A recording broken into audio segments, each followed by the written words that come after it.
Coming up, we got a full Chicago Bears mailbag for you guys where we take all your questions. Hashtag Bears or Super Chat to get your questions answered on the show. But I got to sound off yet again on this Ian Cunngham, Falcons, Bears not getting the comp draft picks, which would be a third rounder this year and a third rounder next year. Technically, nothing's official on that, but all the reporting has been that they will not get the compensatory draft picks.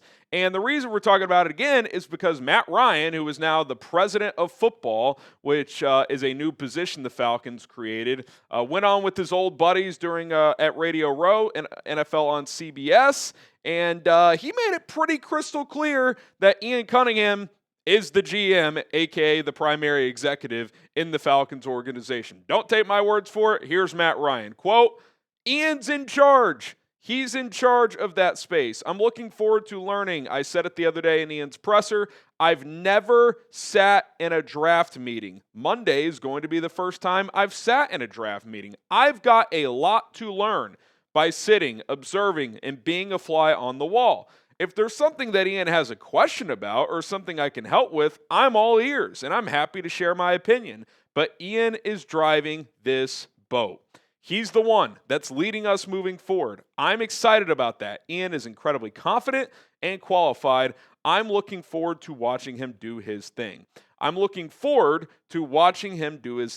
be involved in whatever way Ian needs me. My responsibility is to help out Ian wherever I can, but this is Ian's regular season right now, talking about the offseason because the GM's in charge this time of year, and he's driving the ship for us. He literally said to start that quote, Ian's in charge. He later acknowledged, I've never even been in a draft meeting. I've got a lot to learn. So is Matt Ryan the primary football executive for the Atlanta Falcons, or is Ian Cunngham the guy he said that's leading the ship? Come on, man. Like, don't screw over one of your teams in the league, and I'm talking to the league office now, over this technicality bullshit. The Falcons, it's not like the Falcons intentionally did this to screw over the Bears. Their own guy that you guys are calling the primary executive is saying, yeah, Ian's in charge. He's running everything. Like, what? Come on. No one with a functioning brain can listen to Matt Ryan there, and I encourage you to go to my Twitter, at @HGramNFL, and find where I put out the clip of the tweet. You could not listen to that and be like, Ian Cunningham's a secondary football executive. It's an insane technicality. We'll see what happens when the comp picks are handed out, I think in April. But the Bears should be furious. You fans should be furious because it's a joke that the Bears aren't going to get draft picks for this initiative that the NFL put in place and claims to care about. It's absolutely absurd. So had to sound off on that again. But coming up, we do have a mailbag for you guys where we take your questions, so stay tuned for that. And if there's developments, I'm going to continue to talk about this situation.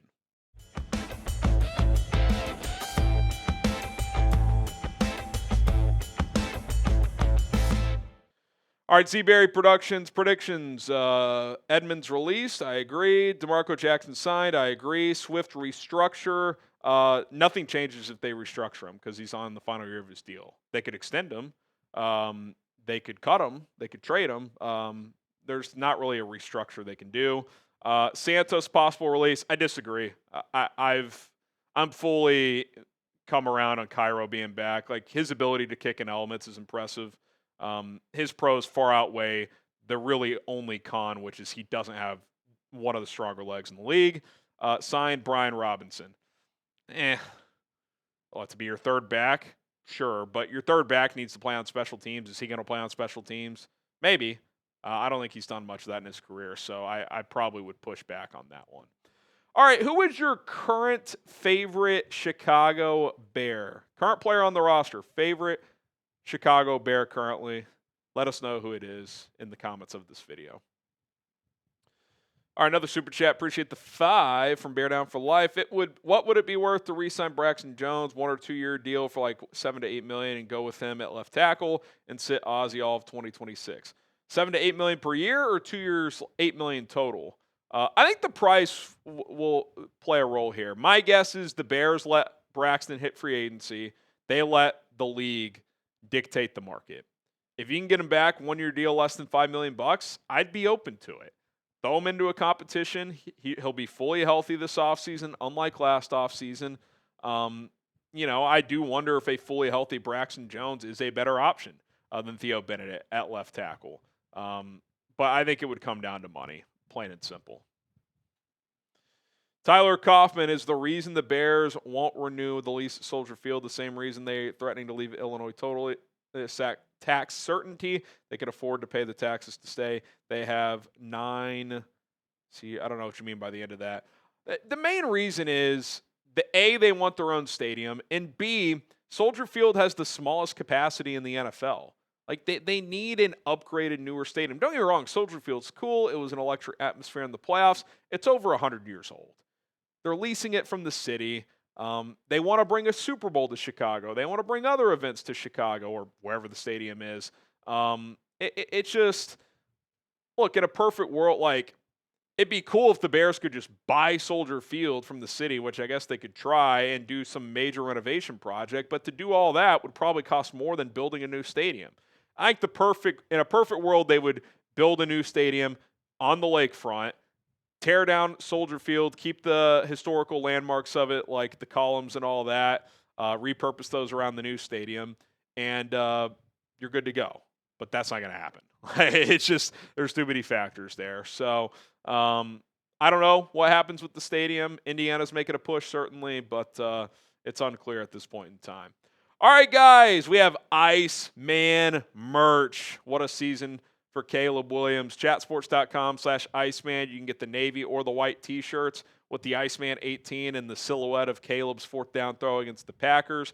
The Iceman cometh. He tooketh a lot this year. $29.99. It's an awesome deal. The hoodies for just $44.99. High-quality stuff. Chatsports.com/Iceman. You can also get a bundle for $10 off. Chatsports.com/Iceman 1 is the white hoodie and the navy shirt for $65. That's $10 off when you just buy each of the products separately. And then if you want to flip it, navy hoodie and white shirt, chatsports.com/Iceman 2 for $65. Check it out. Awesome deal.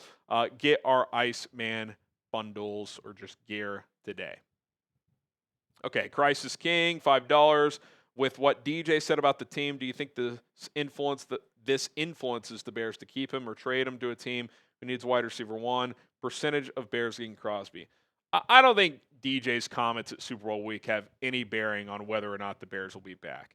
He had his exit meeting with the Bears and told them that he loves being here. So, like, that'll carry some weight, but ultimately the Bears will do what they think is best for the Bears. If keeping DJ Moore is what they think is best for the Bears, they will keep him.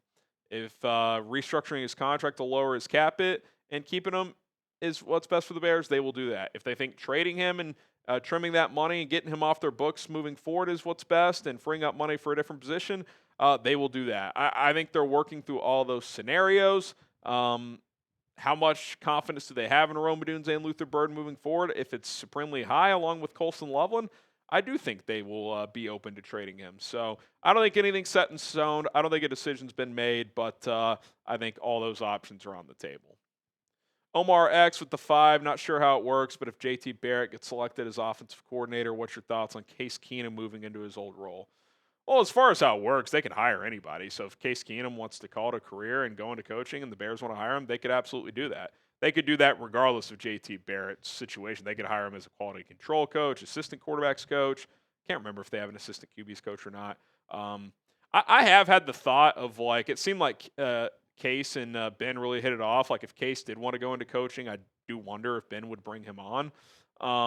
If Case wants to play another year, I'd be cool with that too. Like, I think he had a big influence on that locker room, on Caleb and on Tyson. He's kind of an extension of the coaching staff, kind of like a in-between role of player and coach. So I would like to have him back in some capacity in 2026. Subscribe to the channel. We will have you guys covered throughout the offseason. Daily videos. We go live every Monday and Thursday as well. We'll go live for breaking news situations and events. What's an event? Free agency, draft, etc. So lock us in, subscribe. We got you guys covered. All right, Harrison's new crib. The White House photo. Unreal. Not my crib. I do have a new house, though. What's your thoughts about the current NFL Pro Bowl and skills competition? I remember when the skills comp was much watched TV. As you watch quarterbacks try to outthrow each other was epic. Now it's unwatchable. Yeah, it was cool. The old, like, they would try to throw it, who could throw it the furthest, who could hit those moving targets, all that stuff. I'll be honest, I don't even know what the skills competitions are now. Isn't it like dodgeball and other stuff like that? No idea. I haven't watched it in years. Saw a few clips from the game. Look, we all know it's a joke. It only still exists for one reason: TV. It still draws ratings on TV. So they're not going to get rid of it entirely, but players don't want to get hurt. I don't blame them. I don't know what you do to make it a more watchable product, but again, people are watching. And as long as people are watching, ESPN is going to continue to want it on their network, and the NFL is going to continue to have it. So I just think it is what it is, and just don't watch would be my advice. Like, I don't think it has to affect your life either way. Okay, Harrison Graham's number one fan, $2. Appreciate it. What's the odds we land max, and what's the haul? Oh, the other guy asked this too, so my bad on wait until now. I don't know. Is it 15%? I think there's a chance. I don't think they will pay 2 first-round picks. Brad Biggs said as much. Ian Rappaport said it shouldn't cost that much, though, in terms of, like, the Micah deal. So, the idea I threw out was, like, a first this year, a third next year, and a player. Trevon Dexter, DJ Moore, someone like that. So that's probably about as far as I would go. All right, Brent, can we get a quick segment of Cullen's keys to victory for the Seahawks? He's been part of the show all season and could be fun to see what he thinks on his team. Perfect way to end the mailbag, as this will go out before Super Bowl 60. And Cullen might even be at the Super Bowl. There is a chance he's going to go watch his Seahawks. So, Cullen, if you want to go a little rapid fire, maybe a couple of areas you're keeping an eye on for this, for the big game, if you will. The big game, yes. And look, I think it's going to – I'll just give 3 kind of quick ones here. If Seattle can win the line of scrimmage battle, especially on defense, getting home against the Patriots' offensive line. Will Campbell struggled since coming back from injury. Got to be able to get pressure with 4. Also, on the offensive side, Sam Darnold just has to continue to ball. I mean, he has been lights out so far this postseason. It seems like the oblique's not really bothering him, so he has to continue to play at a high level, or at least to the level where you're not committing any turnovers. And ultimately, it's embrace the Mike McDonald mentality. We do not care. The MOB mantra, which if you don't know what that is, feel free to look it up. But, yeah, I think it's going to be a close game. Patriots-Seahawks, I may be there, which is crazy to say out loud. But, yeah, I think if they follow those 3 things, they've got a good shot of winning. You got a prediction? I'm going to go Seahawks 31, Patriots 28. I'm more on the lower scoring. I'm going to go 24-17 Seahawks. I think the key is if Darnold plays clean, the Seahawks win. For sure. That's what I think. You guys let us know. Super Bowl champs, SCA for the Seahawks, NE for the New England Patriots. Who wins? If you want to drop a score prediction, you can do that as well. We're both riding with the Seahawks. I got them 24-17. All right, thanks to everybody for tuning in. I'm all over social media, Twitter, Instagram, TikTok. It's the same handle, @HGramNFL. I've also launched a Facebook business page where I'm posting short-form content as well, Bears, NFL, college football, facebook.com/HGramNFL. There's no handles, but if you do the /HGramNFL in your browser, or if you're in the app, just search Harrison Graham, my name, Chat Sports. I should pop up. So would appreciate any and all new followers over there as I'm looking to grow on social. You guys are the best. Bear down.